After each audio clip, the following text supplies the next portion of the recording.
नमस्कार दोस्तों, आप सभी का स्वागत है हमारे YouTube चैनल चाहत स्टोरी पर। एक बार की बात है, एक गांव में रमेश नाम का एक व्यक्ति रहता था। वह बहुत मोटा था, इसके साथ ही वह बहुत बड़ा पेटू था।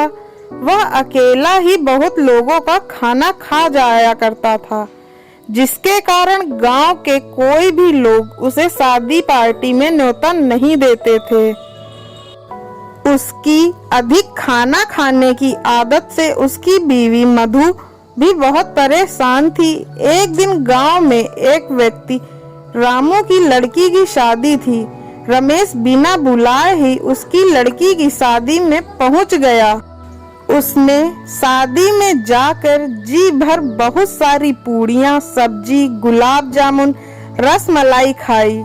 यह देखकर खाना देने वाले लोग भी बहुत परेशान हो गए। वह सोचने लगे, यदि यह इसी तरह खाना खाता रहा तो बारातियों के लिए भी खाना नहीं बचेगा।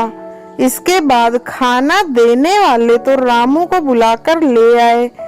रामू ने रमेश से कहा कि भैया अब बस करो, मेरी बेटी की शादी है। रमेश ने बोला कि मुझे पता है कि तुम्हारी बेटी की शादी है। अब मैं केवल 3-4 डोंगे भरकर खीर खाऊंगा।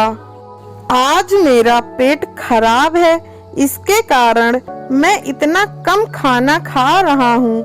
उसकी यह बात सुनकर सभी लोग हंसने लगे। खीर खाने के बाद में वह अपने घर चला गया। अगले दिन कुएं पर पानी भरने जाते हुए मधु को पता लगा कि उसके पति की इस खाने की आदत के कारण अब कोई भी अपनी दावत में रमेश को खाने पर नहीं बुलाएगा।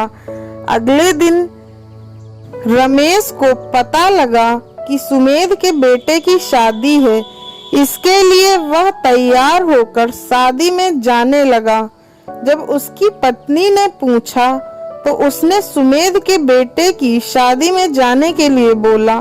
जब मधु ने कहा कि उसकी शादी के लिए तो आपको न्योता ही नहीं दिया, तब रमेश कहने लगा कि शादी के काम में कभी कभी न्योता देना भूल जाते हैं। इसका मतलब यह तो नहीं कि मैं शादी में ना जाऊं। रमेश की बात सुनकर मधु का माथा ठनका, लेकिन वह कर ही क्या सकती थी।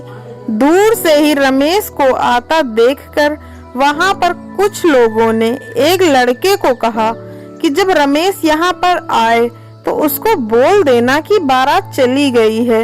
रमेश के वहां पर पहुंचने पर उस लड़के ने वैसा ही कहा। रमेश के बारात जाने के रास्ते को पूछने पर उसने रमेश को गलत रास्ता बता दिया। उस रास्ते पर पहुंचकर रमेश का नदी मिली, जिससे उसे पता लग गया कि उसे गलत रास्ता बताया गया है।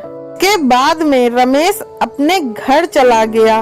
इसके कुछ दिनों के बाद गांव में यह कहलवाया गया कि कल जमींदार के पोते का जन्मदिन है, इसलिए सभी गांव वालों का न्योता है।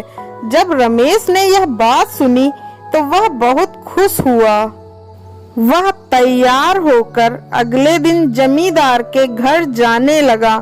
जब जमींदार के घर के दरवाजे पर वह पहुंचा तो दरबान ने उसे रोक दिया और बोला कि सभी का न्योता है तुम्हें छोड़कर।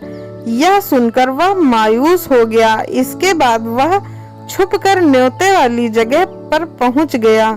जब सभी ने रमेश को वहां पर देखा तो वह जमींदार को बुला लाए। रमेश ने जमींदार को कहा कि आपके पोते के जन्मदिन पर सभी को न्योता है, लेकिन केवल मुझे ही न्योता क्यों नहीं है। इस पर जमींदार ने कहा कि तुम भी यहाँ पर भोज का आनंद ले सकते हो, लेकिन तुम्हें मेरे दिन 3 पहलवान के साथ एक खाने का कंपटीशन करना होगा। यदि तुम जीते तो तुम्हें 10,000 का इनाम मिलेगा। यदि तुम हारे तो तुम्हें हमेशा खाना कम खाने की मेरी बात माननी पड़ेगी। रमेश इस बात पर सहमत हो गया। इसके बाद खाने का कंपटीशन शुरू हो गया। रमेश और 3 पहलवान खाना खाने लगे। लोग उनको खाना दे देकर थक गए।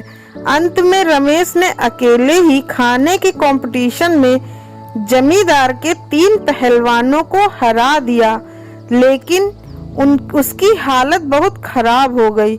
जमींदार ने रमेश पर 10,000 देते हुए बोला कि तुम अपनी हालत देखो, यदि खाना खाने पर ऐसी हालत हो जाए तो ऐसा खाना खाना क्या ठीक है? इसलिए अब से तुम लिमिट में खाना खाया करो। यदि तुम लिमिट से कम खाना खाओगे तो गांव के सब लोग तुमको खाने पर न्योता देंगे। रमेश जमींदार की बात मान गया, लेकिन अभी खाना खाने के कारण वह वहीं पर लेट गया, जिस पर सभी लोग हंसने लगे। ऐसी ही रोचक कहानियाँ सुनने के लिए हमारे YouTube चैनल चाहत स्टोरी को लाइक करें, शेयर करें और सब्सक्राइब करें। धन्यवाद।